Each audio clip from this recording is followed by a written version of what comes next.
দশমমান শ্ৰেণীৰ মৰমৰ ছাত্ৰ-ছাত্ৰীসকল, আজি আমি গণিতৰ অধ্যায় 6 ত্ৰিভুজৰ অনুশীলনী 6.2 কৰিব ওলাইছো। তেন্তে আহা প্ৰথম প্ৰশ্নটো চাওঁ। চিত্ৰ 6.17 ৰ 1 আৰু 2 DE প্যাৰেলাল BC। এতিয়া 1 ৰ পৰা EC আৰু 2 ৰ পৰা AD উলিওৱা। আমাক দুটা চিত্ৰ দিছে 1 আৰু 2, ইয়াতে DE প্যাৰেলাল BC, ইয়াতো হেইদৰে DE প্যাৰেলাল BC দিছে। আমাক 1 নম্বৰৰ পৰা EC উলিয়াব দিছে আৰু 2 নম্বৰৰ পৰা AD উলিয়াব দিছে। এতিয়া ত্ৰিভুজ অধ্যায়ৰ উপপাদ্য 6.1 ত আমি পাওঁ যে যদি এডাল ৰেখা এটা ত্ৰিভুজৰ কোনো এটা বাহুৰ সমান্তৰালকে থাকে আৰু এই ৰেখাডালে যদি আন দুটা বাহু দুটা নিৰ্দিষ্ট বিন্দুত ছেদ কৰে, তেনেহলে এই বাহু দুটা কি হ'ব? সমানুপাতত বিভক্ত হ'ব। গতিকে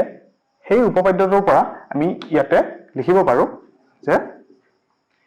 এই ত্ৰিভুজটোৰ DE প্যাৰেলাল BC হৈ আছে, গতিকে AD by DB সমান AE by EC হ'ব। AD by DB সমান AE by EC হ'ব। এতিয়া আমি ইয়াতে মান কেইটা বহাব পাৰো। AD ৰ মান দিছে 1.5, DB ৰ মান দিছে 3, AE ৰ মান দিছে 1 আৰু EC আমাক উলিয়াব দিছে। ইয়াৰ পৰা এই দুটা আমি বৰ্গপূৰণ কৰিলে পাম 1.5 into EC সমান 3 গুণ 3। আমাক EC উলিয়াব লাগে, 1.5 টো এইফালে পূৰণ হৈ আছে, গতিকে সেইফালে লৈ গলে হ'ব হৰণ 1.5। 1.5 এটি 3ক যদি আমি হৰণ কৰো তেতিয়া হলে উত্তৰটো পাম 2। অৰ্থাৎ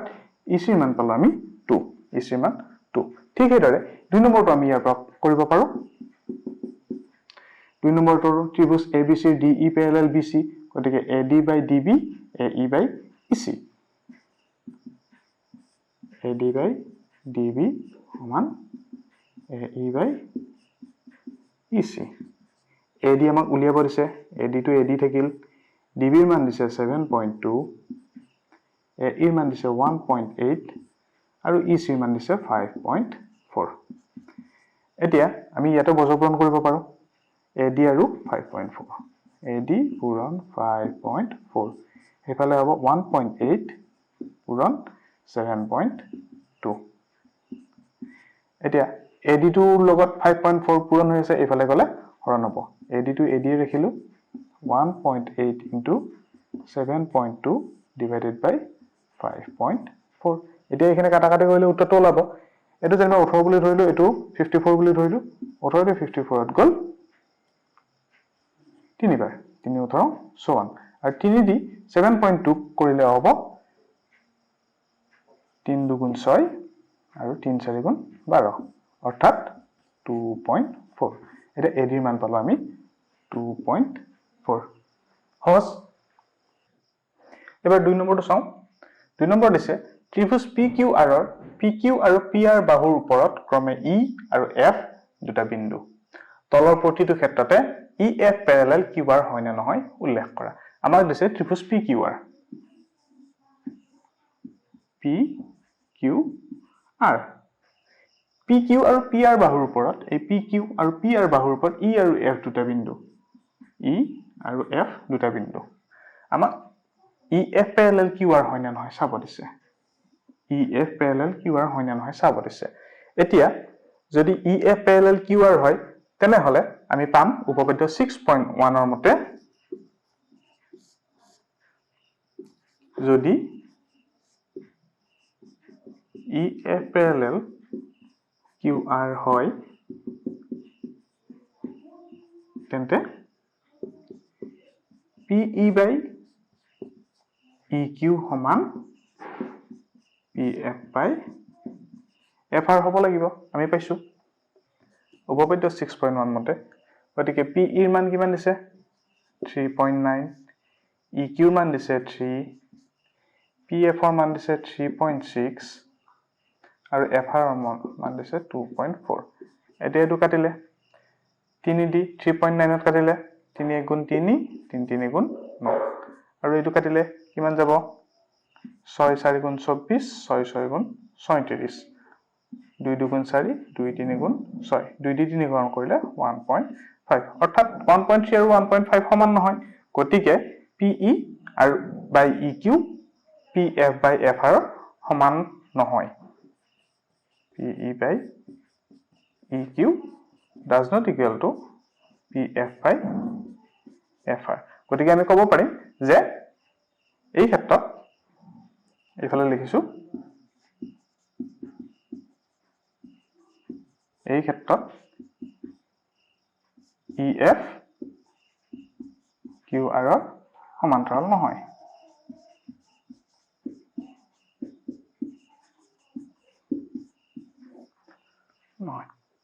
এতিয়া দুই নম্বৰটো চাইছো ত্ৰিভুজ PQR আৰু PQ আৰু PR বাহুৰ ওপৰত ক্ৰমে EF দুটা বিন্দু PQR ত্ৰিভুজৰ PQ আৰু PR বাহুৰ ওপৰত EF দুটা বিন্দু আমাক EF parallel QR হয়নে নহয় সুধিছে এতিয়া আগৰটোৰ দৰে যদি EF parallel QR হ'ব লাগে বা হয় তেন্তে কি হ'ব PE by EQ সমান PF by FR PF by FR এতিয়া আমি ইয়াত দিয়া মানকেইটা বহাই চাওঁ PE ৰ মান দিছে 4 cm EQ বা QE ৰ মান দিছে 4.5 PF ৰ মান দিছে 8 cm RF অৰ্থাৎ FR RF 9 দিছে এতিয়া ইয়াত কেইটা সমান হয় না নহয় চাওঁ এটো একে থাকিল আৰু ইফালে ইয়াক আধা কৰিলে 2 দি কাটিলে 4 হল 2 দি কাটিলে 4.5 অৰ্থাৎ দুটা একে হল এই ক্ষেত্ৰত আমি ক'ব পাৰিম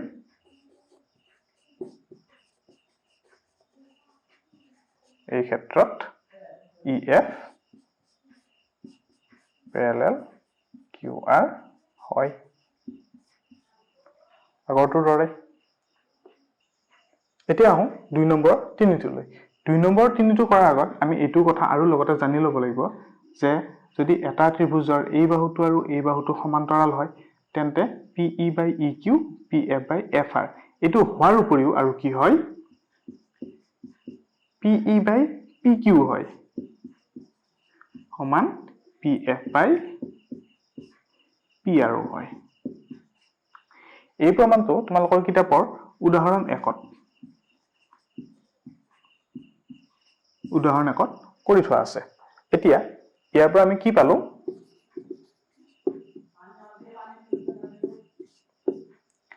যে PE by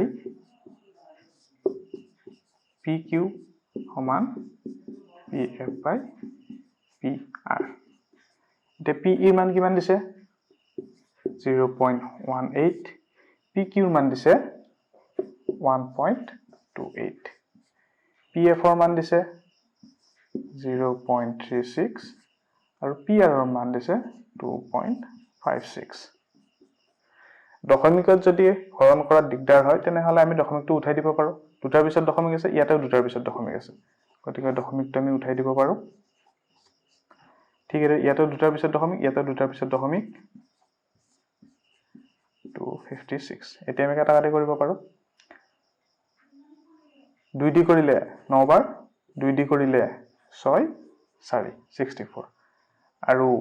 4 দি কৰিলে 4 9 গুণ 36 4 দি কৰিলে 4 6 গুণ 24 16 4 4 গুণ 16 অৰ্থাৎ 9/64 সমান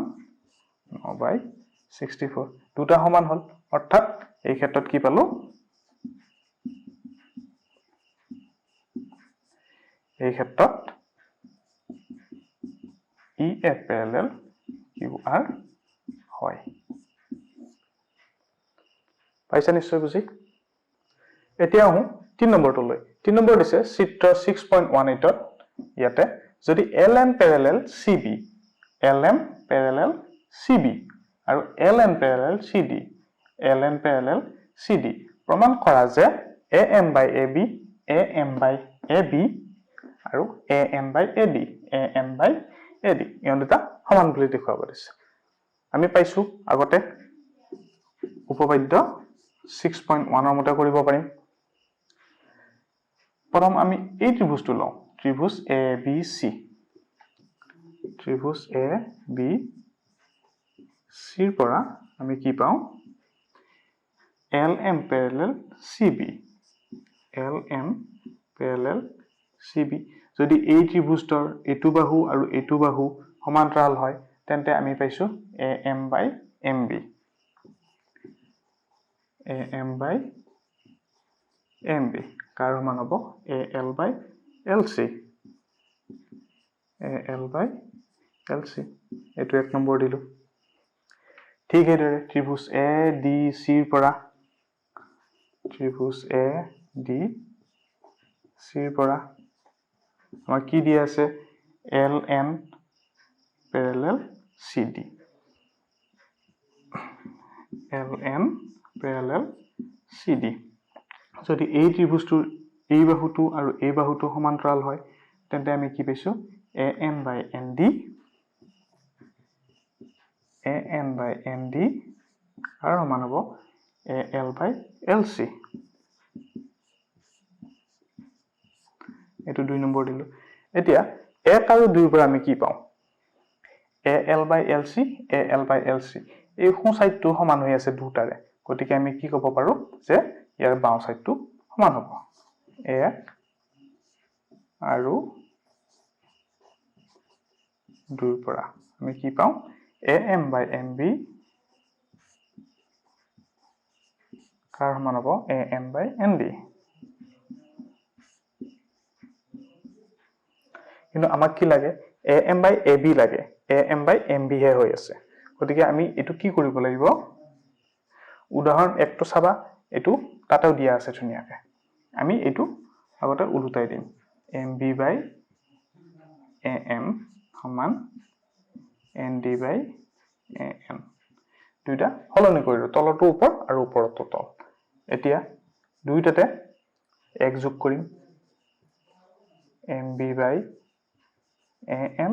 যোগ 1 সমান ND by AN যোগ 1 দুইফালে 1 যোগ কৰিলে কি হ'ব আমি এইফালে পাতো বাকিখিনি লসাগু ললে তলত AM থাকিব ওপৰত MB plus AM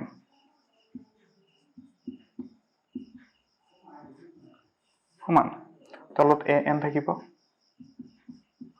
আৰু ওপৰত ND plus AM ND plus AN তলত AM এতিয়া MB plus AM কৰিলে কি হ'ব MB plus AM এই MB আৰু AM যোগ কৰিলে আমি AB পাম সমান তলত AN থাকিল আৰু ND plus AM কৰিলে ND আৰু AN যোগ কৰিলে আমি AD পাম এতিয়া এই দুটা যদি আমি উল্টাই দিও আকৌ AM by AB সমান AN by AD AM by AB AN by AD আমি প্ৰমাণ কৰিলো এইটো 3 নম্বৰ এতিয়া 4 নম্বৰটো চাও চিত্ৰ 6.19 ত DE parallel AC DE আৰু AC parallel আৰু DF parallel AE DF আৰু AE parallel প্ৰমাণ কৰা যে BF by EF BF by EF বা FE আৰু BE by EC BE by EC এটো আমাক প্ৰমাণ কৰিব দিছে আমাৰ আকৌ উপপাদ্য 6.1 মতে কৰিম আমাক এই ত্ৰিভুজটোৰ পালম ABC ত্ৰিভুজ ABC পৰা আমাক কি দিয়া আছে এই ডাঙৰ ত্ৰিভুজটোৰ পৰা DE parallel AC DE parallel AC এই ডাঙৰ ত্ৰিভুজটোৰ DE আৰু যদি AC parallel হয় তেন্তে আমি লিখিব পাৰো BD by AD আৰু BE by EC BD by AD সমান BE by EC এটো এক নম্বৰ ঠিক হেদৰে আমি আৰু এটা ত্ৰিভুজ লম ABE এই ত্ৰিভুজটোৰ পৰা ত্ৰিভুজ ABE ৰ পৰা কি দিয়া আছে ত্ৰিভুজ ABE DF by DF AE parallel এইটো DF parallel AE যদি এই ত্ৰিভুজটোৰ DF AE parallel হয় তেন্তে আমি লিখিব পাৰো BD by DA BF by FE BD by DA সমান BF by FE এটো 2 নম্বৰ দিলো এতিয়া 1 আৰু 2 পৰা চাও বাও সাইডে আছে BD by AD ঠিক হেতৰে BD by AD বা DA যদি এই বাও সাইড দুটা সমান হয় তেন্তে সোঁ সাইড কিটা সমান হ'ব 1 আৰু 2 পৰা 1 আৰু 2 পৰা কি পাম BE by EC সমান BF by FE আমাক যি প্ৰমাণ কৰিব দিছিল BE by EC আমি হেদৰে BE by EC আৰু BF by FE পালো